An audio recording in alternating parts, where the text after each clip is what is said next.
Lying in the middle of a plain in modern-day Iran is a forgotten ancient city, Persepolis.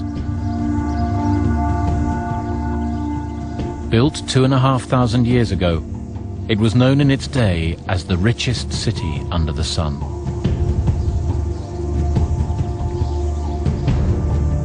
Persepolis was the capital of the largest empire the world had ever seen.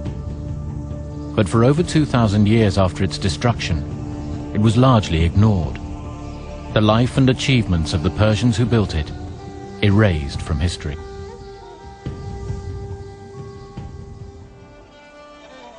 The Persian approach to architecture, gardens and textiles has survived to this day. But there were those in the ancient world who despised everything the Persians stood for. This hostility would one day lead to the destruction of the Persian Empire and of Persepolis itself. And it was Alexander the Great who was determined to end the corrupting influence of the Persians once and for all. In 334 BC, he began a campaign to take over the empire that had ruled the known world for the previous 250 years. At the first pitched battle between the two armies, at Issus in Turkey, Alexander's Macedonian army scored a resounding victory over the forces of King Darius III of Persia, despite being greatly outnumbered. A lot probably has to do with different military tactics that the Macedonian army used against the Persians. The Persians were used to fighting in a plain. They were using chariots, which were not used in the Macedonian army. But it was also the Macedonian idea of immediate surprise attack that helped.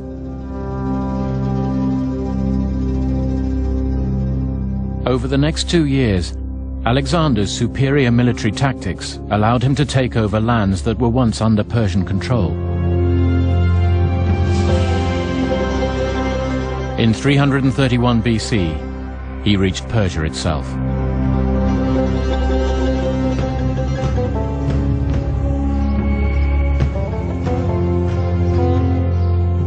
By the time he arrived in Persepolis, the Persian armies had been routed.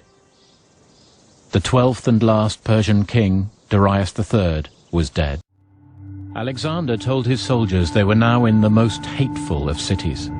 You've got to remember where Alexander actually comes from, Macedonia, okay? These are thugs, mountain thugs. This is what Alexander's stock is all about. And suddenly he comes to this place, which after all, the Persians have been accused for centuries of being effete luxury lovers. Now this stuff is anathema to Alexander's Macedonian and Greek followers.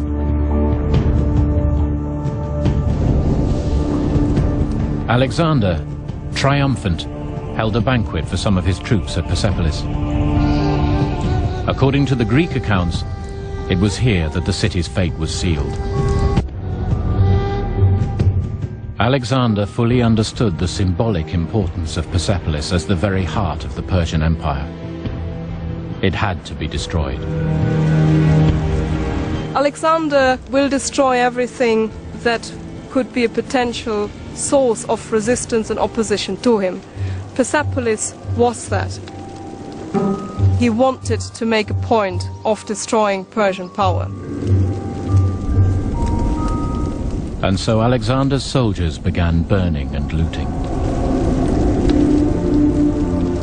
The city itself is described by ancient authors as being unprotected. There was no military guard here to defend the population.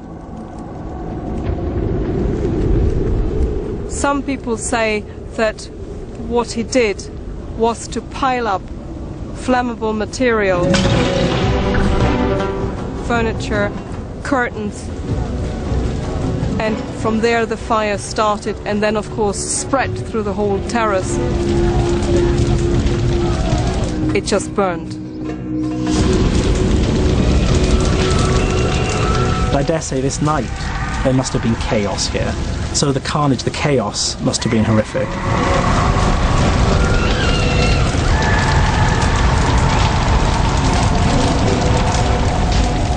Alexander's soldiers just ransacked the city, they looted everything that was there, they burned the houses.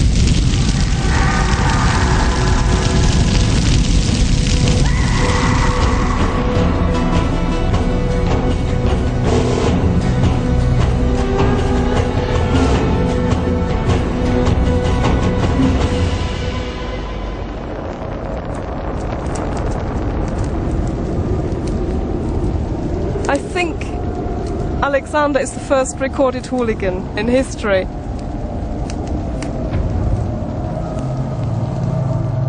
He used brutal force, violence, needlessly, destroying a site that had no military function, that was indeed unprotected when he came here. It was totally needless to burn it down, to destroy and kill the population of Persepolis. At the time, it was the most magnificent city in the non-ancient world, and that Alexander had destroyed. And with that, an era came to an end. But by burning down the city, Alexander ironically helped preserve it. Much of it remained buried under the ashes produced by the fire, protected from the elements for the next 2,000 years. It was not until the excavations of the 1930s that many of the reliefs and clay tablets that tell us so much about Persian life could be studied for the first time. And although the city had been destroyed, the legacy of the Persians survived.